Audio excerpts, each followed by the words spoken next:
All right, boys. Hope you're doing all right. We're going to take a look at a pretty somber and scary data set that's relevant to what's happening right now. Very relevant, and the reason why we're not in class together right now. And let's look at the in the U.S. the total number of coronavirus cases.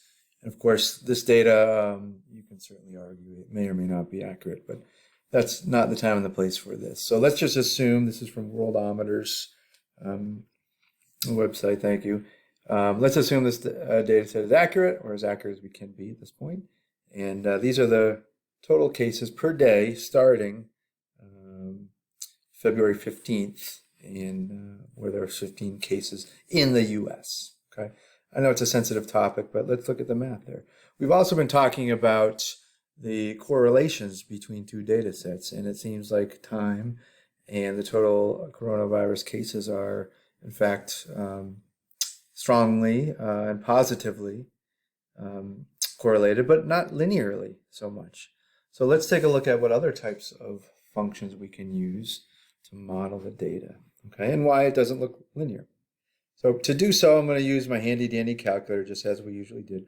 What I did was I needed to figure out what to call February 15th, so I called that 0. So the way I do that, remember, is I go into my menu, the stat menu, and I'm going to edit. So I want to hit stat, edit, right? And I already did the work, so I put some of the data points in. I didn't want to sit here for another 25 minutes and put all of them. So February 15th, about a month and a half ago, there were 15 cases. And this is 47 days later, there are 215,000. That was April 1st. Okay, so according to the data that I had, I used that, and these are the points that I used. Day 0 was February 15th. February 25th, that was 10 days after that, 20 days after that, etc., etc., 30 days after February 15th, etc.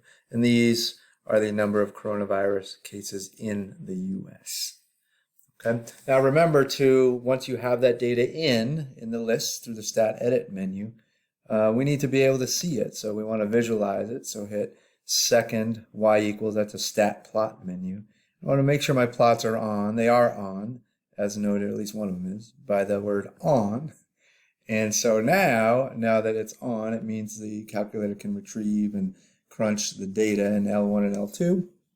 And now all I have to do is look at it by hitting zoom, and then toggle down to, or press 9, toggle down to zoom stat. Okay. I'm going to, oh, that's a little bit out of your viewing window. There we go. Now I'm just going to press enter. What that does is the calculator automatically gives me a good window to view the data. Okay. Now at this point, I'm looking at that data. I'm saying, okay, it doesn't look like a line can hit that data any well. So, let's say the line were right here. Okay, that wouldn't be anywhere close to the data points. Okay, well, what about this line here? Well, that's going to ignore a lot of the other data points, right? So right now I'm ruling out a linear correlation.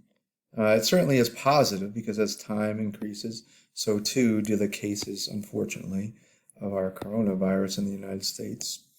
But for now, it doesn't look like that's linear, right? It looks like there's no line that's going to fit. And to verify that, I can try to hit stat, calculate, and I'll find the line of best fit. And we'll see what R, the correlation coefficient, is. Okay, and so I'm going to calculate L1, L2. Yep, that's where I put time and coronavirus case in the US. I'm not even going to store it because I know it's not going to be a good fit anyway. I'm going to press enter. Oh, and the R value is actually not bad. It's better than I thought it would be. Okay, so I have an R value of 0.8. And you know what? Let's see what we get when we plop that into the data. So let's do that one more time. Stat calculate. I'm going to find that same linear regression, but now I'm going to put it in Y1 so I can see it. So the way we do that, if you remember, I'm going to store it, variables, Y variables, function in Y1. Right? So I don't have to remember what it was and plug it in there. Okay. So by this model, every day there's an additional 4,040 coronavirus cases in the U.S. That's our slope or rate of change. But it starts way down at this negative number, which probably doesn't really make sense. But let's take a look at what that looks Okay. So anyway, there's my line of best fit. And it's a pretty good, R is 0.8, remember, about, which is close to 1, which means it's a pretty good positive in this case, correlation, linear correlation. Now let's look at a different model because I think it might be exponential. We've perhaps heard of exponential growth before, but let's see. So I'm going to hit stat, and now I want to calculate, but not a linear regression or a line of best fit, but I want to see if there's an exponential function that's going to better fit this data. Okay, and I'm going to press enter and go through the same process. It's just using a different type of function, an exponential function, which builds upon itself. It's how compound interest grows in theory. And I'm going to store that again. It's going to replace what's in y1, the linear one. And I'm going to store that in y1. Okay, ooh, look at the correlation coefficient now. Okay, it's almost exactly 1. So I have an even stronger exponential correlation. It's positive because it's growing, the number of cases in the United States. And let's see what it looks like when we graph it. It's in y1, remember? And here is the exponential function that best fits the data. Our correlation coefficient is almost exactly 1. So it's a much better fit visually and mathematically than the linear function, which had a correlation coefficient of about 0.8, and it looked like it was about here. Now what's scary about this is that exponential functions grow faster and faster and faster. And that is essentially why we're staying at home, why we're trying to flatten the curve, so that this virus does not continue to spread exponentially. But it looks like, at least based on this data, that we'd like that curve to be a lot flatter.